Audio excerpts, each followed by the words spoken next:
Merci de nous retrouver pour Bourse au Live les rencontres avec ce nouveau webinaire dédié à Sofidy. On va parler des SCPI, les sociétés civiles de placement immobilier, et on va voir ensemble que l'immobilier connaît aussi son lot d'innovation, à la fois à travers les produits financiers proposés et aussi à travers les efforts des sociétés de gestion pour améliorer l'expérience des investisseurs.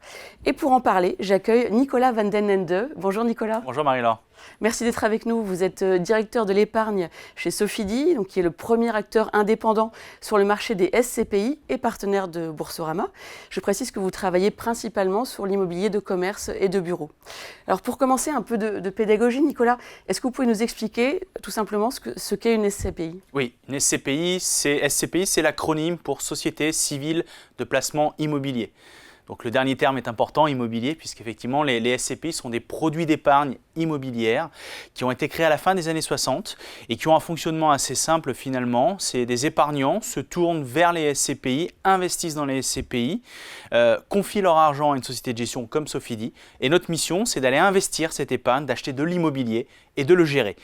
En le gérant, on va récupérer les loyers, on va bien évidemment payer les charges et on va reverser ces loyers nets des charges aux épargnants.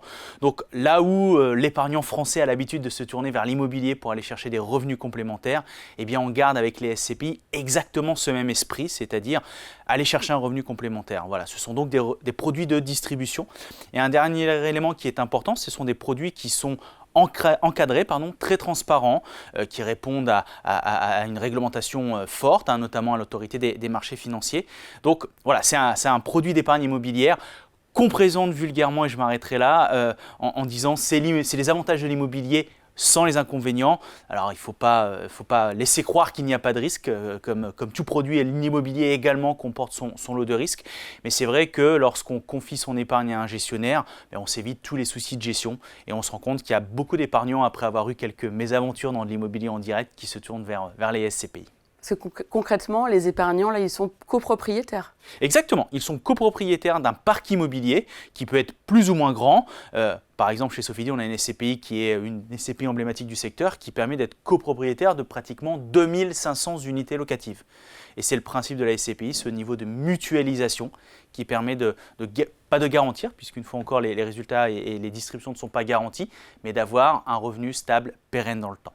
Alors rappelons que l'immobilier est loin d'être un secteur figé, malgré sa dimension patrimoniale. Au contraire, il est en constante évolution pour répondre aux nouveaux besoins des locataires et des investisseurs. Vous confirmez, Nicolas ? Alors je confirme à 100% et on a même l'habitude de dire que l'immobilier n'est pas une matière immobile. Ça peut faire sourire, mais c'est un élément qui est important. Cette pierre à laquelle on attache tant d'importance, en fait, c'est quelque chose qui est sans cesse en évolution. Et c'est également la demande locative, c'est-à-dire ce que recherchent les locataires, cette demande locative-là qui est sans cesse en évolution également. Les usages, les mœurs évoluent. Depuis 36 ans que nous gérons de l'immobilier chez Sofidy, on l'a bien vu, peu importe la typologie d'actifs que l'on gère, du commerce, du bureau, de l'hôtellerie, eh bien, les usages évoluent, la réglementation évolue, les normes évoluent. Voilà, tout un ensemble de choses qui font qu'on est obligé de s'adapter et une fois encore qui permettent de se rendre compte de l'intérêt de confier son épargne, de faire confiance à un gestionnaire dont c'est le métier, surtout lorsqu'on s'adresse sur l'immobilier d'entreprise par opposition à l'immobilier résidentiel, donc du commerce, du bureau, ces différentes typologies qu'on vient de citer. Alors quels sont les secteurs qui ont été le plus impactés par ces mutations finalement ? Alors, je viens de le souligner, c'est des mutations qui sont plus ou moins profondes. Ce qui est intéressant, c'est qu'on peut voir à quel point certaines grandes tendances de fond viennent impacter l'immobilier, à quel point certains événements particuliers viennent impacter l'immobilier. On peut prendre assez facilement l'exemple de la crise de la Covid qu'on a connue et qui a eu bien évidemment un impact très très fort sur l'immobilier, sur plein d'autres secteurs également, mais sur l'immobilier, on a vu certaines classes d'actifs être complètement mise en panne. Je pense au secteur de l'hôtellerie qui a été très fortement confronté à des mesures de fermeture. C'est une période au cours de laquelle on a également pointé du doigt, on le pointait déjà depuis quelques années sur fond de développement du e-commerce, mais on a pointé du doigt un petit peu l'immobilier de commerce en disant oh là là, si on ne peut plus sortir de chez soi, eh bien, on ne va plus pouvoir consommer, on va être obligé de tirer le rideau. Et le commerce a fait une petite démonstration qu'en fait non, en tout cas le commerce de proximité s'en est plutôt bien sorti. Et puis le dernier exemple qu'on peut citer, c'est pas une liste exhaustive, mais c'est un exemple qui je pense va parler à beaucoup de personnes, c'est le secteur des bureaux et l'impact du développement du télétravail. alors qui avait commencé déjà avant la crise de la Covid, mais qui s'est fortement accéléré à ce moment-là, qui a donné lieu à une évolution très rapide des usages dont on parlait à l'instant, de la façon dont les locataires consomment les bureaux, et qui a donné lieu effectivement à certaines typologies de bureaux dans certains secteurs qui se sont rapidement vidés. Et c'est pour ça que parfois on peut lire dans la presse que le bureau est en crise. Alors, il faut faire attention, mais voilà, c'est des exemples qui font la démonstration qu'il y a des mutations qui ont des impacts, bien évidemment, qui obligent de se réinventer, de faire évoluer le patrimoine. Mais je rassure tout le monde, il ne disparaît pas. Alors on s'aperçoit aussi que l'innovation est devenue essentielle pour que le secteur de l'immobilier puisse s'adapter aux nouvelles réalités environnementales. On peut citer par exemple la construction durable ou les bâtiments intelligents. Et c'est d'autant plus vital quand on sait que l'immobilier fait partie des classes d'actifs qui émettent le plus de gaz à effet de serre. Exactement. En partant de ce constat-là, effectivement, l'immobilier est malheureusement un contributeur important de par la construction, de par également, on entend beaucoup parler de la notion de passoire thermique. Alors c'est vrai qu'on en entend beaucoup parler sur le secteur du résidentiel, du logement. On y est confronté également lorsqu'on gère de l'immobilier tertiaire. Donc, il y a un enjeu qui est majeur et qui, pour le coup, est clair. Et les différentes sociétés de gestion l'ont très très bien compris, indépendamment des normes qui sont venues effectivement imposer des logiques d'évolution, faire en sorte que le patrimoine géré soit plus vertueux. Eh bien, l'ensemble des acteurs ont pris conscience qu'il fallait, face à cet impact, il fallait prendre des mesures appropriées. Et dans ces circonstances-là, il y a clairement un besoin de faire évoluer le patrimoine, de le rendre plus vertueux, comme je le soulignais. Mais ça nécessite quelques prérequis. Et un prérequis tout bête, c'est d'être en capacité de pouvoir bien quantifier, de pouvoir bien mesurer l'impact, la déperdition d'énergie, pour ensuite pouvoir travailler dans le temps, pour pouvoir être en capacité de mettre en place des actions qui contribuent là aussi à le rendre plus vertueux. Mais tout ça nécessite une fois encore de pouvoir suivre, de pouvoir mesurer cette trajectoire. Ça, c'est un élément qui est fondamental. Il est important de rappeler que cette logique ESG, environnementale, sociale et gouvernance, qui est un peu le pivot du développement durable, ça fait des années finalement que les acteurs de l'immobilier le font, mais on le fait peut-être sans le savoir, en tout cas on le fait sans le mesurer. Quand on faisait des travaux, des choses très bêtes, un plateau de bureau, on enlève les éclairages néons, on met des plaques LED, ça c'est déjà réaliser des économies d'énergie. Mais tant qu'on ne le mesure pas, finalement on n'a pas cette sensibilité-là. Et aujourd'hui on est entré clairement dans ce chemin-là, dans cette logique d'avoir besoin de mesurer, de quantifier pour faire la démonstration qu'on est embarqué sur ce chemin effectivement du développement durable. Alors, l'un des atouts de l'intelligence artificielle, ça va être d'optimiser tout ce qui peut être énergivore grâce au pilotage à distance. Vous pouvez nous en dire un peu plus ? Oui, exactement. C'est un élément qui est fondamental parce que je pense que tout le monde vient bien de comprendre qu'effectivement, un des éléments fondamentaux, c'est d'être en capacité de mesurer pour pouvoir bien piloter. Et on a une chance formidable, c'est qu'en ce moment, il y a une petite révolution, une nouvelle révolution industrielle qui est en train de se dérouler grâce notamment au sujet, alors qu'on peut globalement qualifier d'intelligence artificielle, mais qui nous permettent aujourd'hui d'avoir des outils pour pouvoir mesurer de manière très efficace. Et ça ne se limite pas à mettre un thermostat, à mettre un thermomètre quelque part, à vérifier les consommations d'eau. Non, ça va bien évidemment beaucoup plus loin que cela. C'est être en capacité de le mesurer dans des endroits de manière très précise, à des heures très précises, en fonction également de certains jours de la semaine pour avoir toute cette data-là qu'il faut ensuite digérer, bien entendu. Et là aussi, l'intelligence artificielle nous aide à digérer tout cela. Et puis pour pouvoir donc s'inscrire dans une vraie logique de pilotage, être en capacité, je vais vous prendre un exemple, d'identifier qu'en fait, dans tel immeuble de bureau, à tel endroit, à tel étage et dans telle toilette, à 3 h du matin, il y a effectivement un niveau de consommation d'eau qui est anormalement élevé et ça veut forcément dire qu'il y a une fuite. Bon, ça, c'est quelque chose sur lequel on peut mettre le doigt et on ne se rend pas compte, mais des petits sujets de fuite, des petits sujets d'éclairage qui restent allumés la nuit. Là aussi, avec l'intelligence artificielle, on peut avoir des réglages qui, de manière assez simple, viennent optimiser tout ça. Eh bien, ça nous aide à cheminer, ça nous aide à proposer à nos locataires ces solutions-là. On sait que les locataires sont de plus en plus sensibles à cette logique-là, orientée sur le développement durable, et c'est bien normal, ce n'est pas purement et simplement un sujet d'image. Certains locataires ont des convictions très très fortes sur ça, et être en capacité de leur proposer ces outils-là, c'est un vrai game changer, ça permet de faire la différence. Voilà, et aujourd'hui, quand on gère de l'immobilier, mais c'est indispensable d'être en mesure de proposer cela. Alors vous en parliez tout à l'heure, l'immobilier de bureau a été particulièrement challengé, notamment pendant le Covid, et il est encore en crise aujourd'hui. Là encore, il faut le réinventer, et l'innovation va jouer un très grand rôle dans cet aspect-là. Est-ce que vous pouvez nous en dire plus ? Alors oui, on l'a évoqué, effectivement, la crise de la Covid a eu pour conséquence d'avoir un effet accélérateur sur le développement du télétravail, alors qu'à un certain moment était poussé à l'extrême. On voit aussi qu'on est un petit peu en train de faire retour en arrière. Ceci dit, il ne faut pas être dans le déni. Maintenant, on va tous vivre avec un peu de télétravail qui a pour conséquence peut-être pour les entreprises d'avoir besoin d'un petit peu moins de surface, ou alors, et c'est important d'introduire ce ou alors, d'avoir des surfaces et de les utiliser autrement, différemment. Donc faire évoluer une fois encore la demande locative. Donc plus concrètement, ça veut dire quoi? Ça veut dire qu'il faut que de notre côté, on soit capable d'aller chercher des actifs qui sont en phase avec les attentes des locataires, qui soient en phase avec cette demande qui a évolué. Elle a évolué vers davantage de proximité.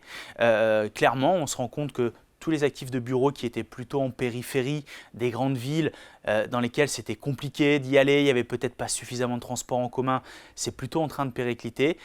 Tout ce qui est bureau plutôt en centre-ville, bien placé, avec des accès très faciles, avec également une vraie vie de quartier autour, ça c'est plutôt en train de devenir la norme actuelle, la vraie demande. Et tout cela ne peut se faire sans également un vrai travail orienté sur une dimension beaucoup plus servicielle des actifs de bureau. Qu'est-ce qu'on entend par dimension servicielle? Eh bien, c'est tout simplement des bureaux qui apportent encore davantage de services aux locataires. Ça veut dire quoi davantage de services? Là où on avait déjà fait des pas en avant, où on pouvait voir des restaurants interentreprises, on commence à avoir des salles de sport, des conciergeries. Et bien là, on se doit d'aller un cran plus loin, de proposer encore ces éléments-là, mais revisiter de manière encore aller un cran plus loin par rapport à tout ça. Typiquement, les restaurants interentreprises sont en train d'évoluer vers des logiques de cuisine davantage connectées. On pourra peut-être s'en dire quelques mots après. Voilà, et dans cette dimension servicielle, eh bien, c'est être en capacité d'offrir des surfaces qui soient modulables, qui permettent de s'adapter. On n'est peut-être pas tous tout le temps au bureau, donc on n'a peut-être pas besoin tous d'un bureau, mais par contre on a besoin d'espaces qui soient modulables pour faire des réunions, pour se voir, pour recréer ce lien finalement qu'on perd, ce lien humain qui est un peu la base de tout, mais qu'on perd lorsqu'on est en télétravail. Voilà, et c'est ça la dimension servicielle qui fait qu'aujourd'hui, je me permets de dire, et on insiste souvent pour dire que le bureau n'est pas mort, le bureau a évolué, c'est pas la première fois que le bureau évolue, une fois encore, et ça c'est le recul de 36 années d'expérience qui permet de le voir. Alors c'est vrai que là l'évolution elle était quand même un peu rapide, mais voilà, ça oriente vers cette dimension de proposer du service, de proposer une capacité d'adapter, de moduler les surfaces de bureau, et finalement qu'on peut résumer en disant il faut être agile pour pouvoir offrir ces services-là aux entreprises qui cherchent aujourd'hui des surfaces de bureau. Alors dans le commerce physique également, l'innovation est un moyen de résistance à l'essor exponentiel du e-commerce. Est-ce que vous avez quelques exemples à nous donner? Oui, alors on s'est parlé il y a quelques secondes effectivement lorsqu'on évoquait les classes d'actifs, en tout cas donner des exemples de classes d'actifs qui avaient pu être un petit peu chahutées. J'ai évoqué le commerce, il y a une matière qu'on aime vraiment chez Sofidy et qu'on travaille depuis l'origine, c'est le commerce de proximité, le commerce de centre-ville, qui a été beaucoup chahuté, challengé par le développement du e-commerce.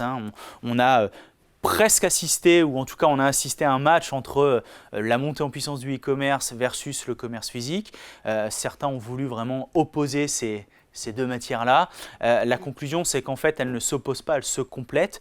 Et il y a eu un petit pied de nez qui a été fait par le commerce de proximité, enfin en tout cas par le commerce physique au e-commerce, c'est qu'il a été en mesure d'utiliser certaines sciences, certaines intelligences, certains éléments du e-commerce pour s'adapter et finalement être en capacité de se positionner de manière complémentaire, voire de reprendre l'avantage. Alors quelques exemples, tout le monde est bien conscient qu'aujourd'hui on évolue dans une société où la data est très importante, la data souvent liée au téléphone, au smartphone qu'on a sur soi, qui permet de géolocaliser, et ça c'est un des premiers exemples que le commerce, les grands acteurs de commerce ont su s'emparer de ces éléments-là pour dire finalement tiens, quelqu'un est en train de passer devant ma boutique, je vais lui faire un petit coucou de manière intelligente, en tout cas de manière dématérialisée, pour lui dire « Eh oh, si tu rentres chez moi, je te fais une promotion de moins 20%. » ça, c'est des choses qu'on a vues en premier lieu dans les grands aéroports internationaux où là, il y a un peu une espèce en tout cas, on retrouve toute l'innovation davantage mis en exergue sur ces surfaces-là, mais c'est vrai qu'on se rend compte que voilà, c'est une façon de venir appâter de chaland, de venir également comprendre les modes de consommation pour être encore plus pertinent, encore plus juste. Et c'est plus de te dire si tu viens chez moi, je te fais moins 20% globalement, c'est si tu viens chez moi, je te fais moins 20% sur les chaussures, puisque je me suis rendu compte que tes dernières recherches, c'était les chaussures. Voilà, c'est des petits exemples un peu bébêtes, mais en tout cas, je vous confirme que ça fonctionne comme ça et qu'il y a clairement un développement sous-jacent adossé une fois encore à des logiques d'intelligence artificielle qui est en train de remonter en puissance et qui rend toute sa place, j'ai envie de dire. Alors, il n'y a pas que ça, hein. Il y a aussi des vraies logiques où les gens veulent de plus en plus retrouver de la proximité, mais qui contribuent à faire en sorte que le commerce finalement n'est pas mort lui aussi. Et une fois encore, dans ce que certains ont voulu appeler un match entre le e-commerce et le commerce physique, finalement non, il s'en sort bien, il lutte même très très bien. Alors je vous propose de revenir plus précisément sur les offres de produits financiers que vous proposez. Certains de ces produits possèdent une dimension innovante, comme par exemple Sofidy Sélection 1, un OPCVM qui investit sur les foncières cotées, avec un business model tiré par le développement exponentiel de l'intelligence artificielle. Est-ce que vous pouvez nous expliquer, Nicolas ? Alors oui, on vient d'évoquer un OPCVM, Sofidy Sélection 1, qui est, vous l'avez souligné, un fonds qui investit dans des titres de foncières cotées. Et derrière les foncières cotées, on retrouve un sous-jacent qui est immobilier.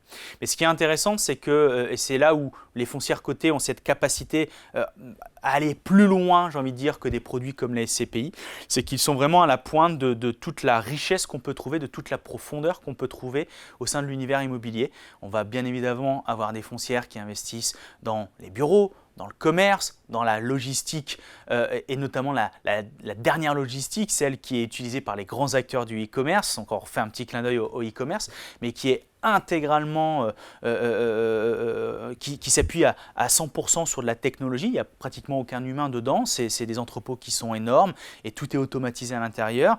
Et puis quand on continue à chercher finalement cette profondeur, ces typologies d'actifs qu'on peut travailler, on se rend compte également qu'il y a des foncières qui sont spécialisées sur la gestion des murs de data center. Alors, c'est quoi un mur de data center ? C'est quoi un mur de data center ? Eh bien, le data center, on a eu là aussi une grande évolution. Les données sont conservées, sont stockées sur le cloud. En fait, le cloud, c'est pas un vrai nuage, hein, c'est un nuage qui est fictif et finalement, elles sont stockées dans des serveurs et c'est développé effectivement des entrepôts de serveurs gigantesques qui ont besoin d'avoir des murs et un toit autour, mais bien évidemment avec énormément de technologies pour assurer la sécurité.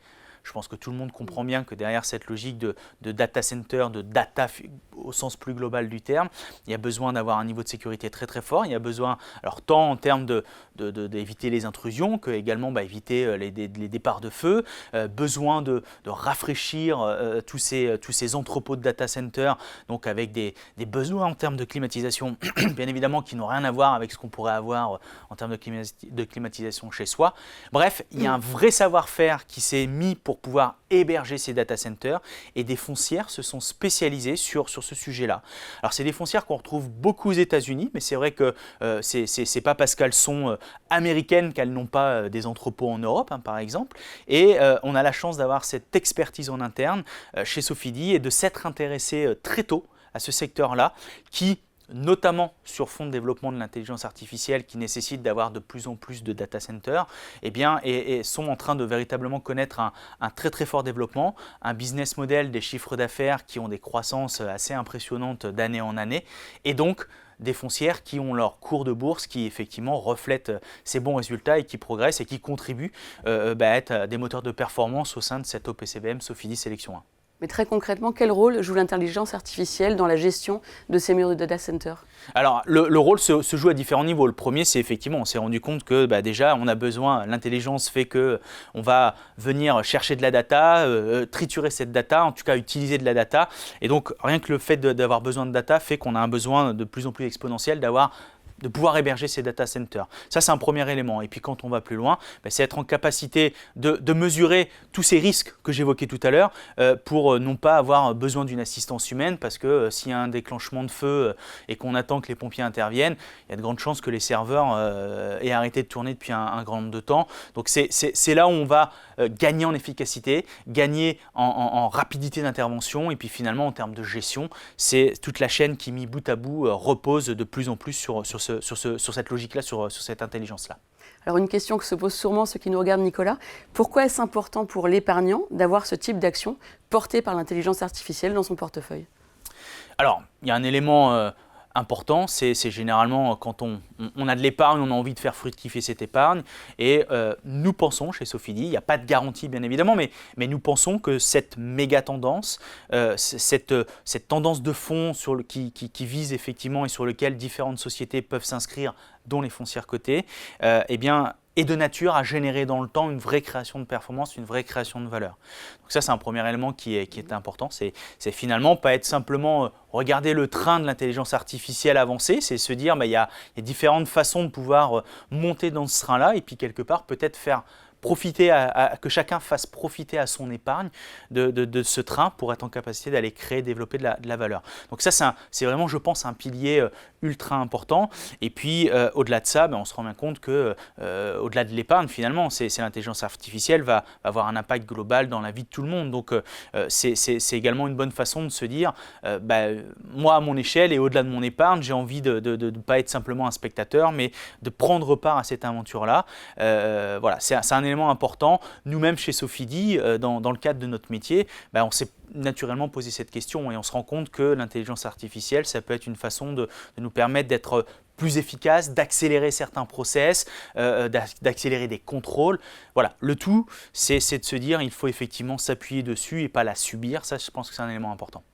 Et on peut dire que cette offre est innovante, notamment parce que la commission de souscription s'élève seulement à 2%, contre 10% historiquement pour les SCPI. Expliquez-nous, Nicolas.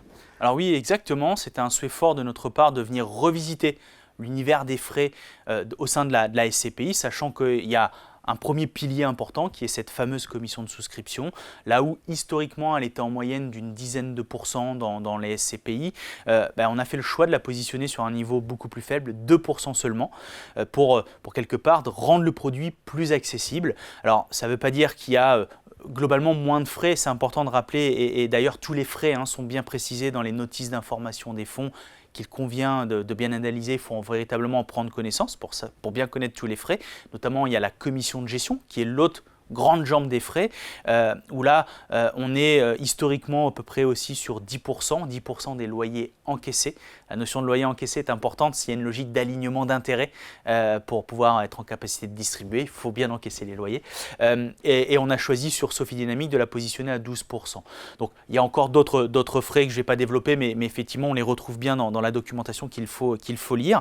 Et donc, le choix était important pour nous d'être en capacité de calibrer ça de manière à la rendre de rendre la SCPI la plus accessible possible. La contrepartie, c'est important de le dire, c'est qu'on a souhaité mettre en place des frais à la sortie pour les personnes qui ne respectent pas l'horizon minimum d'investissement recommandé. Les SCPI sont des produits qui investissent dans l'immobilier. L'immobilier, c'est du temps long. Donc, il convient d'être conscient que lorsqu'on veut faire de la SCPI, c'est parce qu'on a un objectif, un horizon qui est long. Et on veut dissuader les personnes qui ont des horizons courts de le faire parce que en fait, ça ne marche pas. Si l'horizon est court, c'est pas un produit qui leur correspond. Et donc, on pense que cette commission de rachat acquise au fond peut être un élément qui nous aide une fois encore, à bien remettre en perspective que l'immobilier, c'est du temps long. Alors à l'avenir, les sociétés de gestion devront aussi être capables de mettre en place des systèmes de réinvestissement programmés et de redistribuer les dividendes tous les mois et non plus tous les trimestres. Pourquoi est-ce que cette évolution est essentielle selon vous pour l'épargnant ? Alors, ça aussi, c'est quelque part, c'est une petite couche d'innovation qu'on se doit d'embarquer. Alors, il y a déjà des choses qui ont été faites au niveau global de la place. On trouve déjà certains acteurs qui commencent à proposer le réinvestissement automatique du dividende, à proposer des solutions de versement programmé. L'idée globale derrière tout ça, c'est qu'on se doit d'être force de proposition, force d'innovation pour accompagner, une fois encore, la demande des épargnants.